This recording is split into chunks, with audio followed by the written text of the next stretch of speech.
So first of all is to really notice about what it feels like to connect with people, what it does to it, and how our body is actually set up for it. Our social nervous system is actually set up to connect in this way, and what nourishment we can get from it, and the way that we can actually look after ourselves. Now I know this is a really big group, and so maybe speaking it also into this space may be a little bit scary.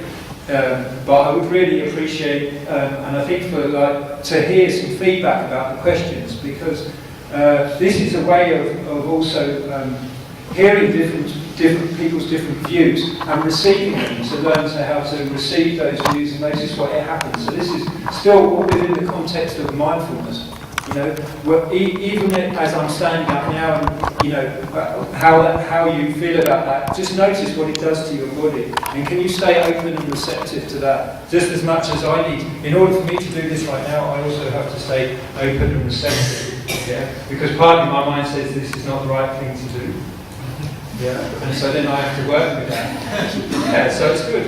We challenge each other. So that's how we can co-explore together. This is what exploration for me is all about. It's not a one-way thing, it's actually where we explore together and we come into relationship with each other and we touch each other's lives. This is what it's, for me, what it's all about. That we feel each other and then we can have empathy. We can put ourselves in the other person's moccasins and see what that feels like. You know? And then we can take this practice outside. Anyway, I'm waffling, I know. Okay, so what I'd really appreciate if a few people would just be willing to stand up and come and get the microphone and just maybe answer some of the questions, or if there's a question that arises, to do that. So would somebody like to start off? That'd be great to start off and share.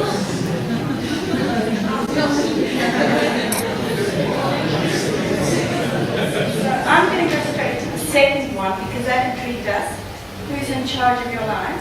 So we had two things. One of us felt that perhaps nobody needed to be in charge of your life. Perhaps that would make you more relaxed if you just went with the flow. It might make you really tense to try and constantly be in charge.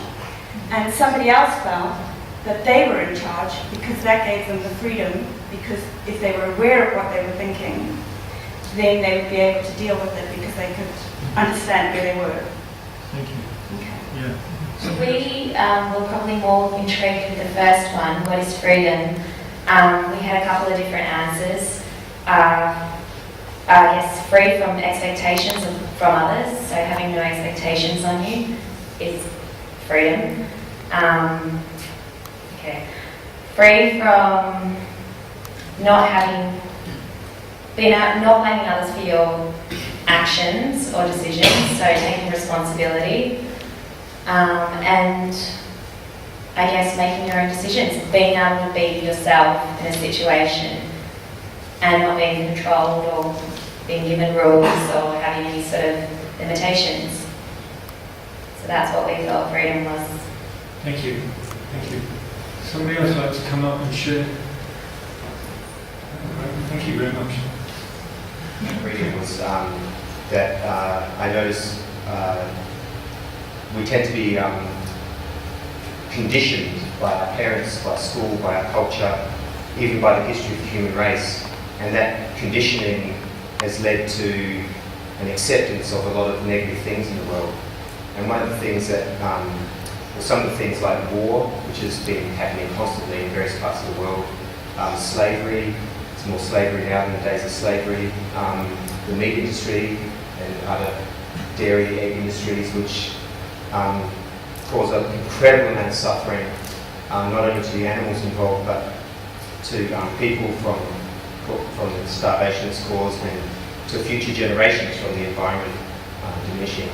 And that's something that I think is, when I think of freedom, I think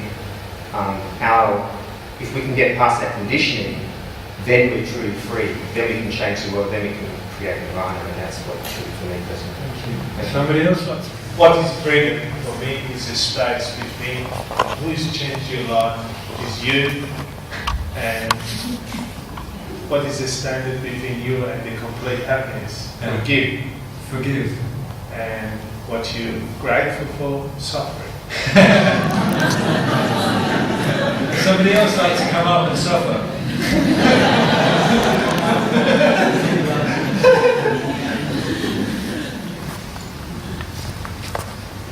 I'm from that group over there, and we never got to the fourth question, and that was the only one I felt I had some answer to. So, the group is we never got there. But everybody said things that I recognized and felt about the other three questions. So I just say that at my age, I've finally gotten a little progress in meditation and not caught in the constant mental anxiety and anguish that I spent most of my life in, and I am really grateful for that. Really grateful for that. If the feeling isn't clear, and you happen to have heard the Christian hymn Amazing Grace, that's the way it feels. Anyone else? I just wanted to say what freedom is for me is being able to stand up and speak to a few people. I think this is probably the first time I've done this in a Dhamma talk. So for me, freedom is freedom from fear. And the last question we didn't get to talk about, which was what am I grateful for? Yeah. I'm just really grateful to be here now. I'm grateful to guys like you and Ajahn Dhammaloka and Ajahn Char and all these guys that have given me so much over the last few periods.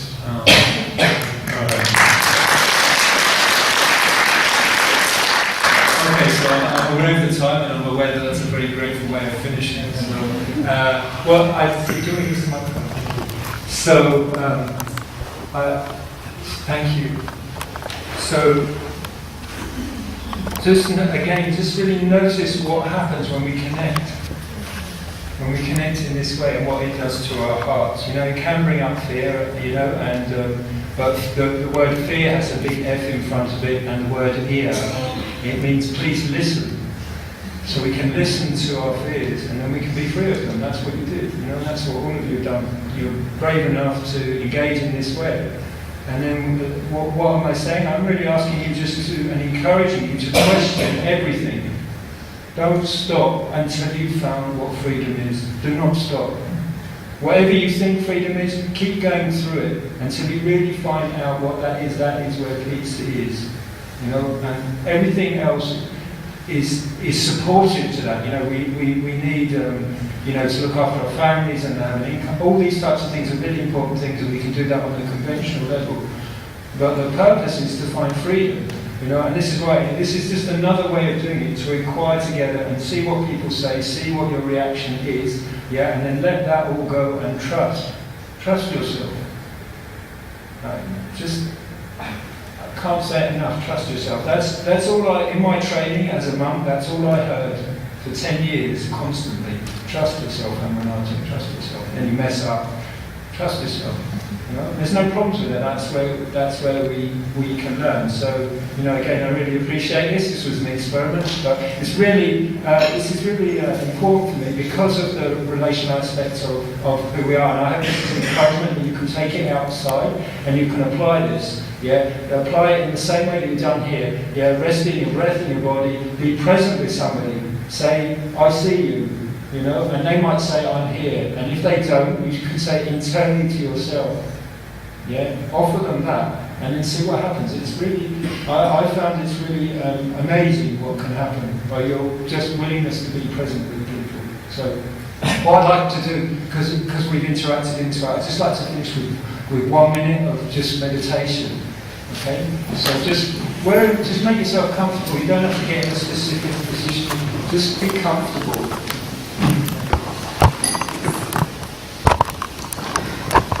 And I'm just going to read a poem as part of this meditation. So this is from a guy called Derek Walcott. The time will come when, with elation, you will greet yourself arriving at your own door, in your own mirror, and each will smile at the other's welcome, and say, sit, here, eat. You will love again the stranger who was yourself.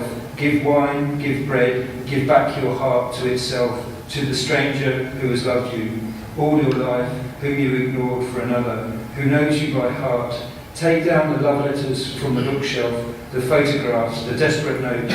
Peel your own image from the mirror. Sit, feast on your life.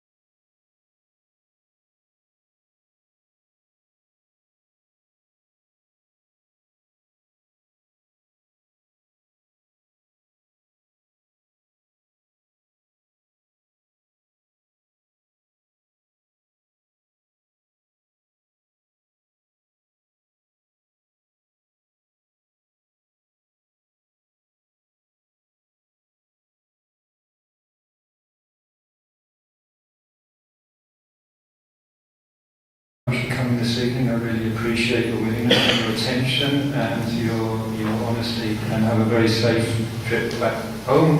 I have a weekend retreat on the 17th and 19th at Giant Grove called Deep Rest. If you'd like to explore what that means, you're welcome to come along.